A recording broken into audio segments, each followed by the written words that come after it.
નમસ્કાર દર્શક મિત્રો, પોઝિટિવ ન્યૂઝમાં આપનું હાર્દિક સ્વાગત છે. આપની સાથે હું ભગવતી વિશાવડિયા. ગોંડલ માર્કેટિંગ યાર્ડ ખાતે ટેકાના ભાવે તુવેરની ખરીદીનો પ્રારંભ કરવામાં આવ્યો.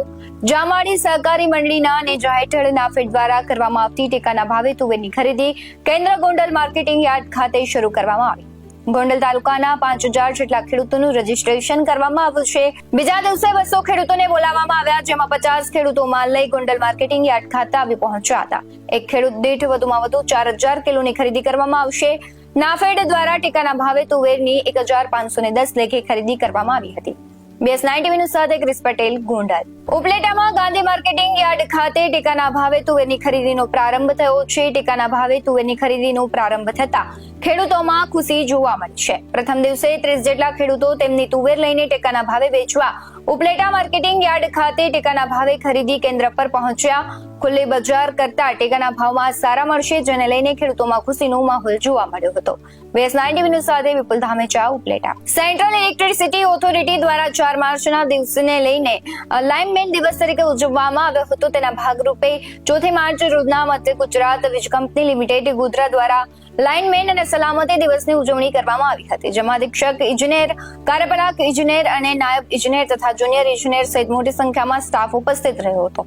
જેમાં MGVCLના MD તેજસ પરમાર દ્વારા લાઇન સ્ટાફને વિશેષ સંદેશ મોકલવામાં આવ્યો, જે પ્રસંગે ગોધરા વિભાગીય કચેરી, ગ્રામ્ય પેટા વિભાગીય કચેરી, ગોધરા શહેર પૂર્વ પેટા વિભાગીય કચેરી સહિતના સંયુક્તપણે કાર્યક્રમ યોજવામાં આવ્યો હતો.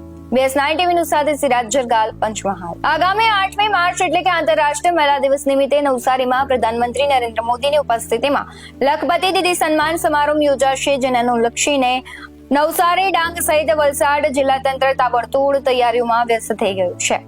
જળશક્તિ મંત્રી CR પાટીલે કાર્યક્રમની તૈયારીઓ અંગે સ્થળ મુલાકાત લઈ જાત નિરીક્ષણ કર્યું. જલાલપુર તાલુકાના પાસી બોરસી ખાતે આયોજિત લખપતિ દીદી સન્માન સમારોહમાં અંદાજિત 1 લાખથી વધારે મહિલાઓ ભાગ લેનાર છે. ત્યારે કાર્યક્રમ પૂર્વે મંત્રી CR પાટીલે લાભાર્થીઓની વિગત મેળવી હતી.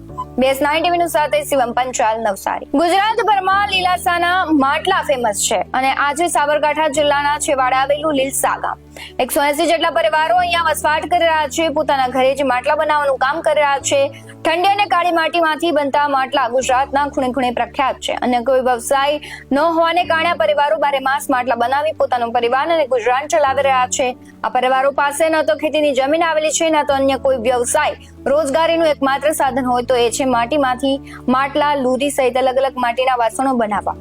આ લોકો પેઢીઓથી આ પરંપરા તેમાં જળવાઈ રહી છે. વધુમાં માટલા સહિત માટીના વાસણો આરોગ્ય માટે હિતકારક હોય તેની માંગમાં પણ વધારો જોવા મળી રહ્યો છે. BS90 ન્યૂઝ સાથે જીતેન્દ્ર સોલંકી, સાબરકાંઠા. હાલ સમાચારોમાં બસ આટલું જ. વધુ સમાચારો જોવા માટે તમે જોતા રહો BS90 ન્યૂઝ. નમસ્કાર.